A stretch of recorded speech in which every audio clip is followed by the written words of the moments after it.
એટલે એક જે રચના જે છે છેલ્લી રચના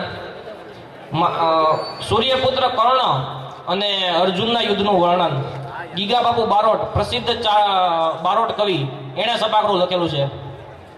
વાળા ભારતા રચાયા ખેલ કોરુ વાળા પાંડુ વાળા કર્ણ પાર તારા તાતો યુદ્ધ હુઆ ભલે કારા બાણેરા ટંકાર અને આર પાર યાસમાન બાગા। સૂર્યપુત્ર કર્ણ અને અર્જુનના યુદ્ધનું વર્ણન 11મો દિવસ।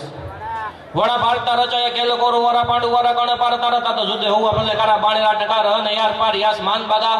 પનાગા તડાંગા લાગા હાથ में પાતાળ ચાતો પોડા બાણે કોરુ વાળા પડી માથે મેઘ ધારા છૂટા બાણ પાર થારા આકરા સમૂહ જટા સુર તીર ઠાર ઠાર વીર રસ જાગતા તો રોપિયા કર્ણ પાગા તાગે તાગે રો હોને કોદંડા છૂટિયા બાણ ભુજ દંડા દરી કોપા બ્રહ્મણના ધણાણા આયા પોરહાણા બાણ જે છે સૂર્ય જે છે ઈ પોરહાણા કે મારો દીકરો કર્ણ જે છે આજ રણ મેદાનની માલપા આવ્યો છે। પોરહાણા બાણ ચાતો હટાયા પાડતા રથા ભલકારા દિયા હરી। અર્જુનનો જે રથ છે કર્ણએ બાણ છૂટું કર્યું અર્જુનનો રથ 10 ડગલા પાછળ વયો ગયો એટલે કૃષ્ણથી બોલાઈ ગયું શાબાશ કર્ણ શાબાશ શાબાશી આપી કર્ણને કે અર્જુનને ખોટું લાગ્યું થોડું। અર્જુને કીધું કે ભગવાન મેં એટલી કળા કરી તો એનું કઈ નહીં એને 10 ડગલા મારે રથ ખાલી પાછળ ફેરવી દીધો તો એને કેમ શાબાશી।